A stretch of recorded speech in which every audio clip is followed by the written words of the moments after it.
DPR RI langsung melakukan sidak ke Bursa Efek Indonesia di Jalan Jenderal Sudirman, Jakarta Pusat pasca indeks harga saham gabungan terperosok hingga 6,51% ke level 6.049. Trading halt atau penghentian perdagangan saham sementara sempat dilakukan selama 30 menit karena IHSG anjlok lebih dari 5%. Trading halt terakhir dilakukan saat perekonomian Indonesia terombang-ambing akibat COVID-19. Namun di sesi perdagangan Selasa 17 Maret lalu, Bursa Efek Indonesia mencatat capital outflow mencapai 10 triliun rupiah.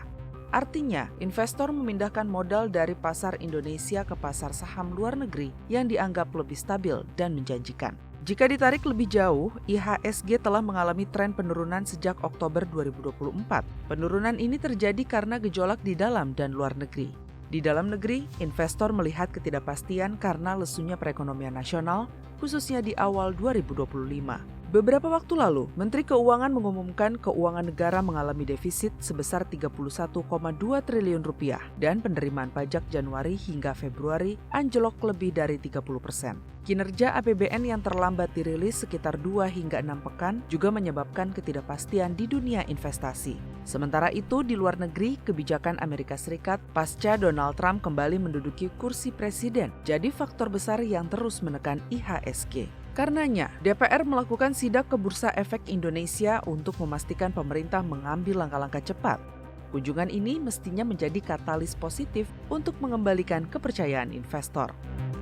Kami akan mendukung pemerintah untuk hadir dan mengambil langkah-langkah yang dianggap perlu dalam tempo yang cepat-cepatnya untuk mengembalikan pasar supaya stabil. Dalam siklus pasar saham, tren penurunan merupakan hal wajar, namun pemerintah tak boleh tinggal diam agar IHSG tak terus terperosok. Berbagai langkah harus dirancang dengan bijak agar para investor tak terus resah. Sejumlah kebijakan publik harus dievaluasi agar perekonomian tak terus bergejolak.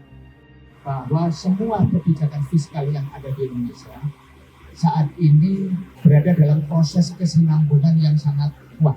Ada situasi penurunan itu adalah situasi penurunan awal yang sangat wajar. Dan biasanya kita akan mengalami rebound di proses-proses berikutnya. Jadi kekhawatiran itu tidak perlu berlebihan.